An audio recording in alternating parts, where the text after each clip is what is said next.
সীমান্তে শান্তি বজায় রাখতে করিমা টিলা বিওপিতে উচ্চ পর্যায়ের প্রশাসনিক বৈঠক।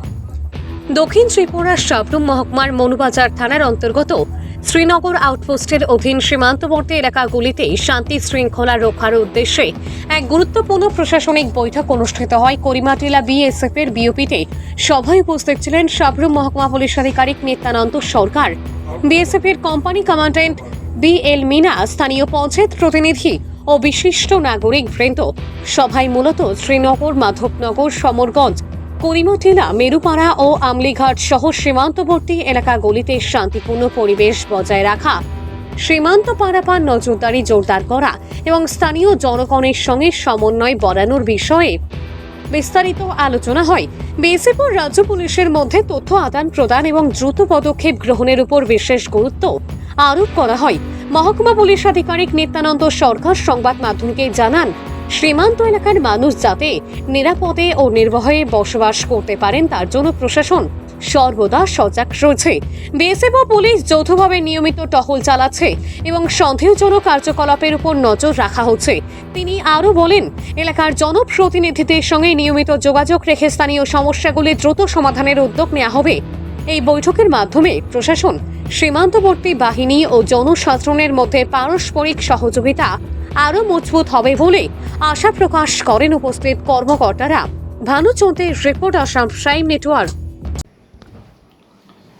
আজকে আমরা শ্রীনগরের এলাকাতে 5টা পঞ্চায়েতের প্রধান, উপপ্রধান এবং ব্লকের স্টাফ, তারপরে আমাদের ইন্টেলিজেন্স ব্রাঞ্চ এবং 121 নম্বর ব্যাটালিয়নের যারা আমার সাবরুম সাব ডিভিশনের যতগুলি পোস্ট এবং কোম্পানি আছে তাদের কোম্পানি কমান্ডার, পোস্ট কমান্ডার সবারই নিয়ে আসলে একটা আলোচনা সভা আমরা অনুষ্ঠিত করি। এটা আমরা করিমাটিলা বিওপিতে আলোচনা সভা হয়। তো গ্রামবাসীদেরও অনেক সমস্যা থাকে বিএসএফের সঙ্গে, পুলিশের সঙ্গে বা এলাকার শান্তি শৃঙ্খলা বজায় রাখতে গিয়ে সেটা আমরা সবার কথা শুনি, কার কী প্রবলেম আছে। তারপরে আমরা এটা যতটুকু পারা যায় আমরা তাদের সমস্যাগুলি সমাধান করার জন্য আমরা আলোচনায় আসি এবং পাশাপাশি বর্ডারের যে গেট খোলা নেওয়া, তারপরে জঙ্গল ক্লিয়ারেন্স, অনেক সময় রাবার প্ল্যান্টেশন বর্ডারের পাশে, সেগুলিকে যাতে তারা বিএসএফ যাতে সঠিকভাবে ডিউটি করতে পারে জঙ্গল ক্লিয়ারেন্স করা হয়। বিডিও সাহেবকে আমরা রিকোয়েস্ট করি এই ব্যাপারে। আর বাকি ইনফিল্ট্রেশন যাতে না হয় এবং স্মাগলিং যাতে না হয় এগুলির উপরেও আমরা খবরাখবর নিই, বা কোনখানে বেশি হয়, কম হয়, বা কীভাবে টোটালি বদ্ধ করা যায়।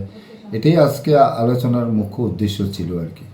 তো আশা করি আমাদের এই কোঅর্ডিনেশন মিটিং সাকসেসফুল হয়েছে এবং আমরা সবাই সবার যে মতামত আমরা একে অপরের সঙ্গে আমরা আদান প্রদান করতে পেরেছি এবং অনেকটাই আমরা ধরে নিতে পারি যে আগামী দিনে এই মিটিংটা আমাদের অনেকটা উপকারে আসবে। এটি আজকে লক্ষ্য ছিল।